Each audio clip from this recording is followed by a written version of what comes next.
So hello friends, welcome back to my YouTube channel AKS study zone. आज का lecture है वैद्युत क्षेत्र और वैद्युत क्षेत्र की तीव्रता। तो इस वीडियो में हम 12th के फर्स्ट चैप्टर का वैद्युत आवेश तथा क्षेत्र की इस चैप्टर के एक विशेष टॉपिक वैद्युत क्षेत्र की तीव्रता के बारे में डिस्कस करने वाले हैं। चलिए वीडियो को स्टार्ट करते हैं।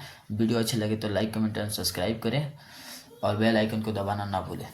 वीडियो स्टार्ट करते हैं। ठीक, वैद्युत आवेश किसी क्यू आवेश को, ये हमारा हो जाएगा, किसी अन्य आवेश के पास लाने पर आकर्षक भी हो सकता है और प्रतिकर्षक भी होता है। आकर्षक होगा तब जब यहाँ पर माइनस चार्ज होगा, माइनस क्यू होगा, ठीक, माइनस आवेश होगा, और प्रतिकर्षक होगा तब जब यहाँ पर प्लस आवेश होगा। ठीक, तो इसी टॉपिक को बता रहे हैं। चलिए, किसी पर आवेश के चारों ओर वह क्षेत्र जिसमें किसी अन्य आवेशों को लाने पर उसके द्वारा आकर्षक तथा प्रतिकर्षक होता है, उस क्षेत्र को वैद्युत क्षेत्र की तीव्रता कहते हैं। ये हमारा हो जाएगा, सिंपल से डिफिनेशन हो जाएगा। चलिए इसको आप नोट कर लीजिए, हो जाएगा।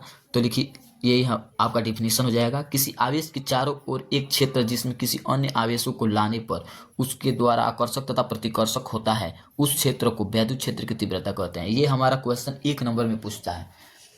कभी कभी ये क्वेश्चन 1 नंबर में पूछा जाता है। अगर 1 नंबर में पूछे तो इसे आप नोट कर सकते हैं, लिख सकते हैं वहाँ पर। चलिए आगे बढ़ते हैं। अब हमारा मेन टॉपिक है वैद्युत क्षेत्र की तीव्रता। वैद्युत क्षेत्र की तीव्रता क्या है, इसे आगे बताएंगे। वीडियो को रोक कर नोट कर सकते हैं। चलिए आगे बढ़ते हैं। वैद्युत क्षेत्र की तीव्रता क्या होती है, इसे हम बताने वाले हैं। वैद्युत क्षेत्र की तीव्रता, ठीक, आवेश पर लगने वाला बल तथा परीक्षण आवेश के अनुपात को ही वैद्युत क्षेत्र की तीव्रता कहते हैं।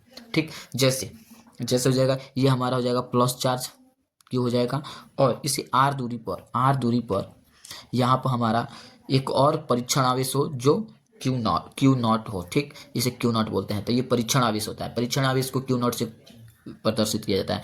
तो ये दोनों जब प्लस प्लस होगा तो ये दोनों, मतलब इन दोनों में प्रतिकर्षक का गुण आएगा। ये आपको कूलाम्स का नियम में बताया गया है।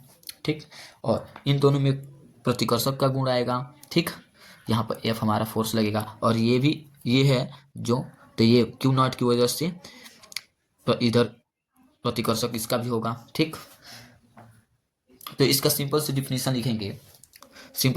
लिखेंगे। एकांक धन आवेश पर लगने वाले बल की तीव्रता को वैद्युत क्षेत्र की तीव्रता कहते हैं। इसे ई से प्रदर्शित किया जाता है। ठीक, एकांक धन परीक्षण आवेश पर लगने वाला बल तथा उसकी तीव्रता को वैद्युत क्षेत्र की तीव्रता कहते हैं। इसे ई से प्रदर्शित किया जाता है। ठीक, अब आगे बढ़ते हैं। और इसका फॉर्मूला क्या होता है, इसका फॉर्मूला होता है ई बराबर एफ बाई क्यू नॉट। ई होता है हमारा वैद्युत क्षेत्र की तीव्रता, और एफ होता है फोर्स यानी कि बल होता है, और क्यू नॉट धन परीक्षण आवेश होता है।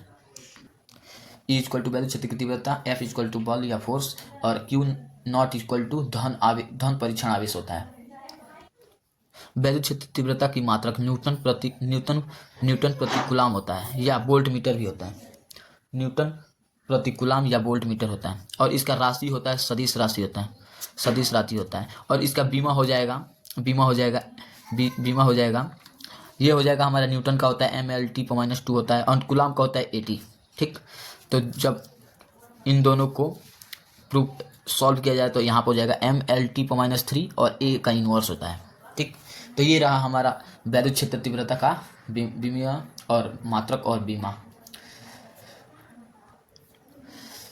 चलिए यहीं पर वीडियो समाप्त होता है, और वीडियो अच्छा लगे तो लाइक, कमेंट एंड सब्सक्राइब करें और अपने फ्रेंड सर्कल में भेज दें। Thank you for watching my video.